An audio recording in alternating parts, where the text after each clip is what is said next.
Growing up as a kid, there was one time of the year that was even more magical for me than Christmas, and that was my birthday.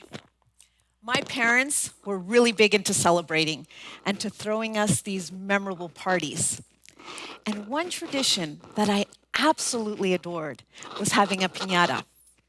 And that's because my father would actually make them from scratch. He would come home after working late nights and he would create these paper mache masterpieces. And every year I would get something new, depending on whatever superhero or cartoon I was obsessed with. And then, on the day of my birthday party, surrounded by friends and family, I would be surprised by the big reveal of my piñata. And then my friends and I would take turns striking it until the candies would pour out and we would scramble to see who could pick up the most candies. And the older I got, the more practice I had, so the more sophisticated my strategies became. Like dressing appropriately so that my clothing could act as a basket of sorts, so I could stuff even more candies than I could hold with my bare hands alone. And yes, I have to admit that I would get a deep sense of satisfaction if I picked up more candies than the other kids. And yes, then one of the adults would come by and encourage us to share. And yes, I would give up some of my candy, but I did it a little begrudgingly. So, given all that, you can imagine how surprised I was when I heard this story that was readily circulating on social media about an anthropologist who was studying the customs and habits of a tribe in Africa. The children, they naturally gravitated towards him. So to pass time before he left, he proposed a game for them to play. He had bought all these candies and sweets in the city, and he placed them in a large basket with a beautiful ribbon attached, and he put it under a solitary tree. Then he called the kids over. He drew a line in the ground, and he told the kids to wait for a signal behind the line. And then he emphasized, the first person that would get to the tree would get the entire basket of candies. So when he finally said go, the children all instinctively wrapped their arms around each other and ran off towards the tree together. And when they got to the tree, they simply shared the candy and happily ate it. The anthropologist was surprised, right? So he said to them, how come you guys went all together when the first person who would have gotten to the tree would have had the entire basket of candies? And one of the little girls said, how can one of us be happy if all the others are sad? How can one of us be happy if all the others are sad? That's a question that most of us probably look at from two different perspectives. We either believe that collective happiness is a possibility, in which case we come up with strategies to support it, just like the kids did with the candies, or we don't think that it's a possibility, in which case each of us get ours. The interesting thing is that research has shown us that as toddlers, provided that we feel safe, we exhibit a selfless nature, a desire to help others, a genuine altruism that seems to be inherent rather than taught.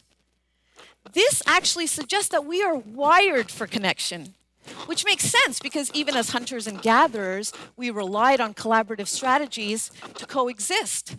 Our evolution depends on it. So it's our nature to be we-focused, but we have been conditioned to be me-focused. And it all starts very unintentionally during our upbringing. My parents, they emigrated from Venezuela to Canada because they wanted my brother and I to have a better life. They didn't want us to go through any of the struggles, injustices, inequities that they had suffered. Our story is a common immigration story. And my parents, they barely had a grade school education. So they emphasized the importance of a solid education. And by solid, they meant that it would lead to a well-paying job. In our household, there were 3 paths to financial freedom. You could either be a doctor, a lawyer, or an engineer, right? And I come from a biracial, multi-ethnic family. My father's Spanish, my mother Indian. So that adds a whole other dimension to this success formula. Because if you're of Asian descent, then you know that there's really only one option, right? The holy grail of all professions, which is being a doctor. So that's all I ever wanted to be, was a doctor, because that's what my parents, was all their love and good intentions wanted for me. And I just wanted to make them proud. I wish that I could tell you that I wanted to be a doctor to save lives and to serve others. But the truth is, I wanted to be a doctor to make money. Because I had heard that that was the path to financial freedom. And that was the road to success. Anaïs Nin, the French-Cuban-American writer, once wrote, "We do not see the world as it is. We see it as we are. The lens through which we see the world shapes our reality. And all our ideas about the world, everything from our relationships to the careers that we choose, are seated in us at a very young age. And they continue to influence us as adults. And many of us have heard the message that success equates to an accumulation of wealth and status. And that keeps us on this road, this race, this competition, which comes at the expense of others, either directly or indirectly. So this question, how can one of us be happy when all others are sad? That's not something that was even part of my consciousness for a huge part of my life. And that's because I was on this path of success, and that definition of success did not include that idea. I didn't become a doctor, but I was on that track for a very long time, getting the right education, checking off all the boxes, an undergraduate degree in biology, check. A graduate degree in science, check. Another graduate degree in business, just to cover all my bases, check, check, check, check, check. But I didn't get into medical school. So the next logical choice for someone with my background was to work in the pharmaceutical industry. And that actually led to the same intended result, financial security. And I made a very good salary, let me tell you. Had a nice home, the fancy car, got to travel the world, expense account, yada, yada, yada. You get the picture. You would have seen me and said, she's successful.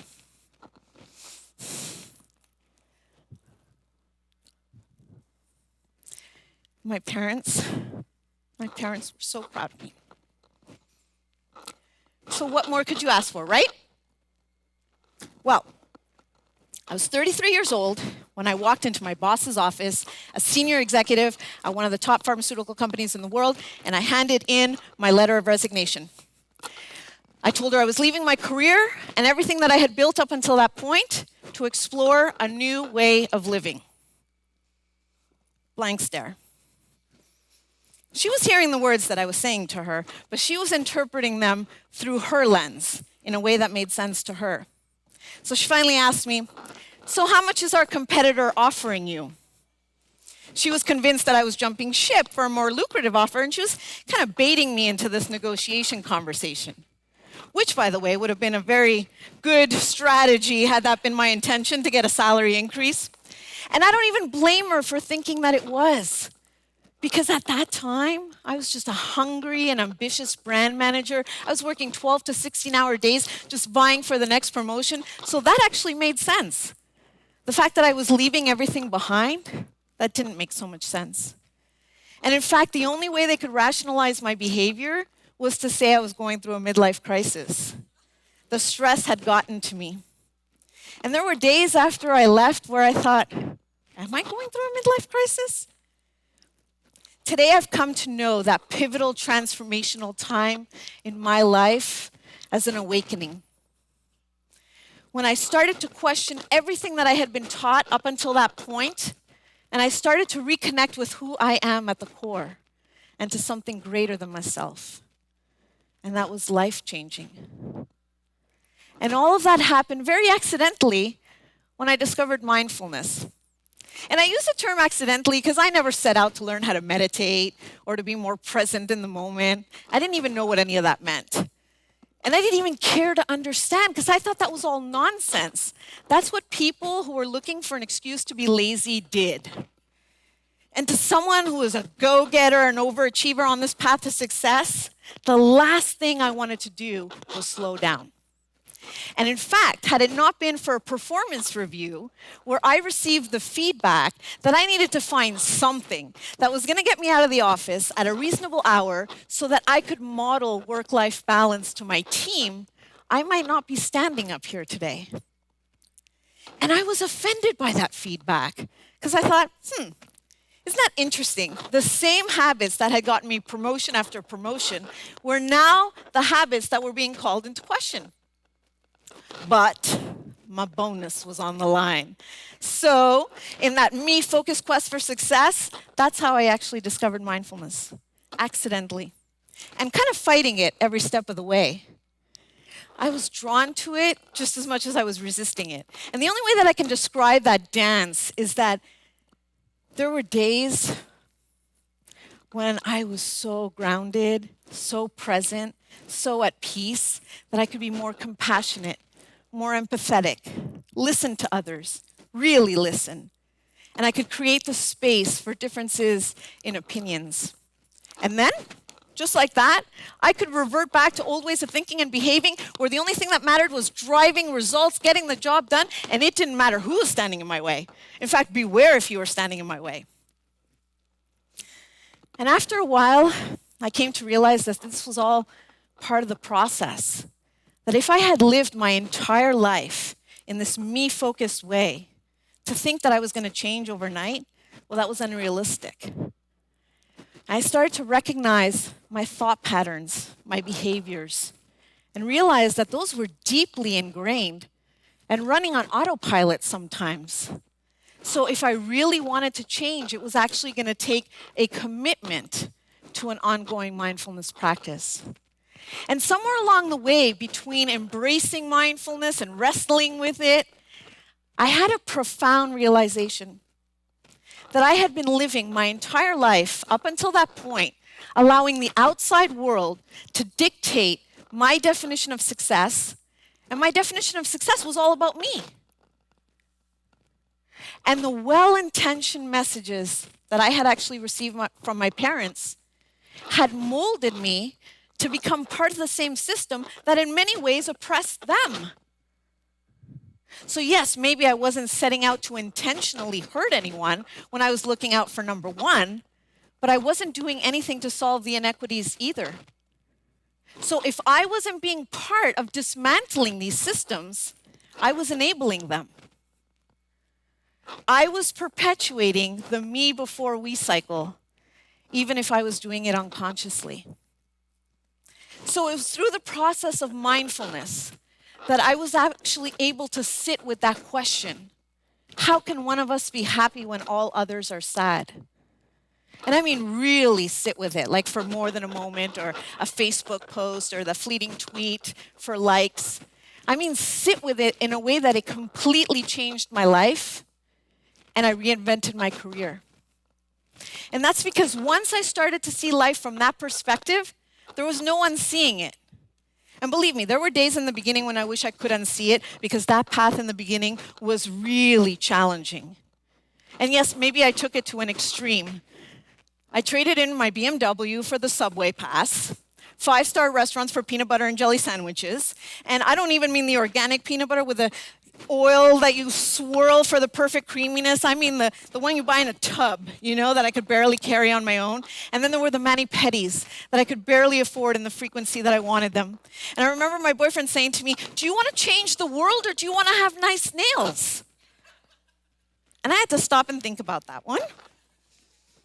And when I finally responded, I said, I want both. But I know what he was saying. He was talking about priorities. Because at that time, I also had headhunters calling me, trying to lure me back. But there was no going back because my perspective had shifted. And in fact, my brain was rewired. And I don't mean that metaphorically, I mean that literally. Studies have shown that our brains actually change through the process of mindfulness.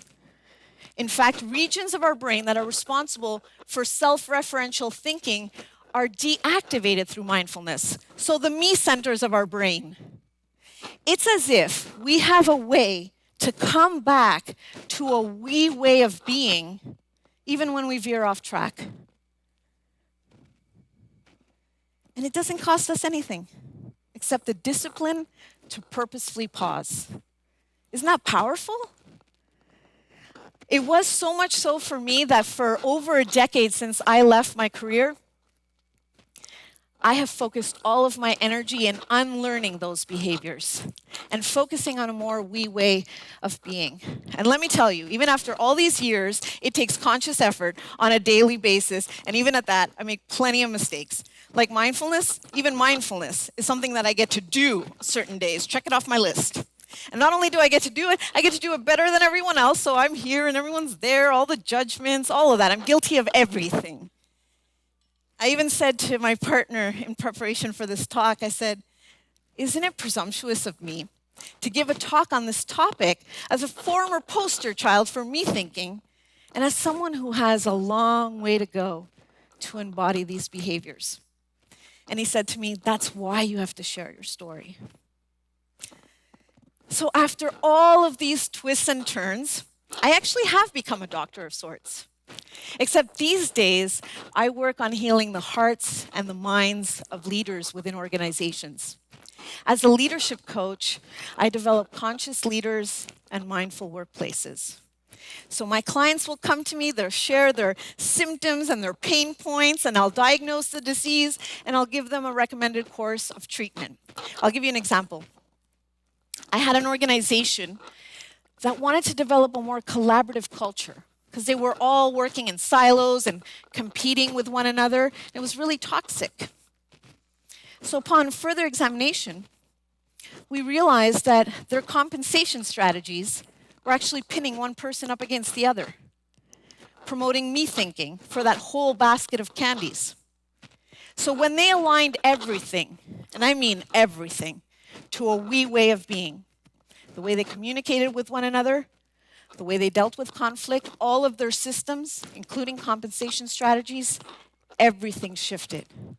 Behaviors changed, culture moved with it, and it was transformational.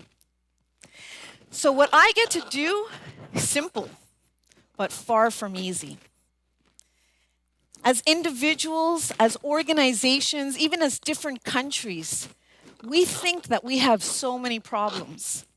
But we have a lot of symptoms of one common problem, and that is our perception of separation from one another, to our planet, and beyond.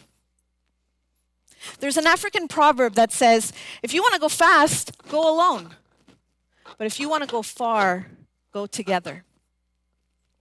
So my question to all of you today is, are you willing to slow down, to purposefully pause, and to examine your thoughts and behaviors so that your me success can evolve into our we success? Thank you.